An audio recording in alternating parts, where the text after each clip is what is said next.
Now, ABC 7 News at 5 on your side.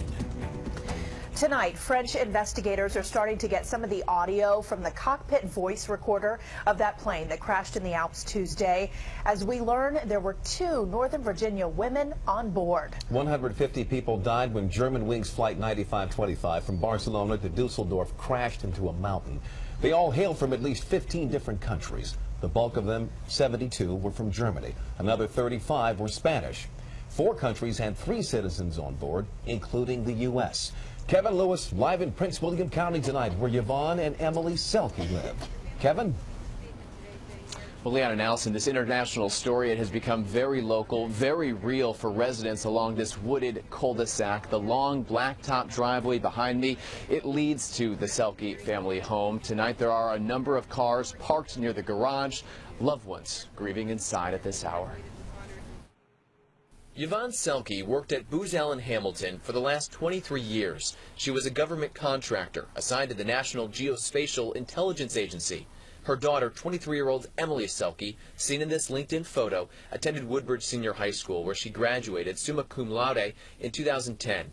She went on to Drexel University in Philadelphia, where she was a music industry major and also on the executive board of the Gamma Sigma Sigma sorority. Today, her sorority sisters posted this photo on their Facebook page, writing, "Emily was an integral part of our growing chapter. She always put others before herself and cared deeply for all those in her life."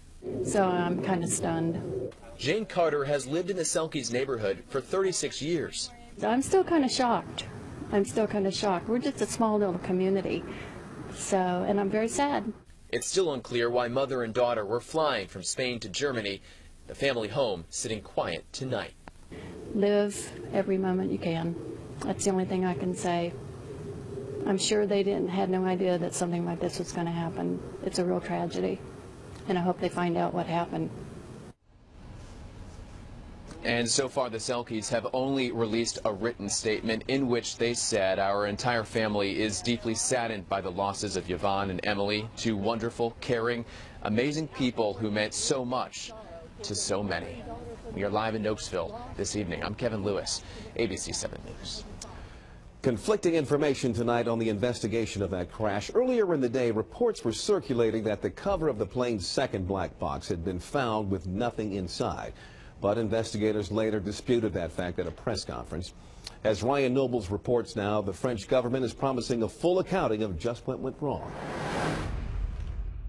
A black box has already been found. At this very moment, it's being worked on. The President of France, Chancellor of Germany, and the Spanish Prime Minister visited the region where the plane went down. Investigators are trying to determine if the crash had anything to do with terrorism, something BEA, the French version of the NTSB, has yet to rule out. Many of the gaps won't be filled until they're able to get information from the 2 black boxes.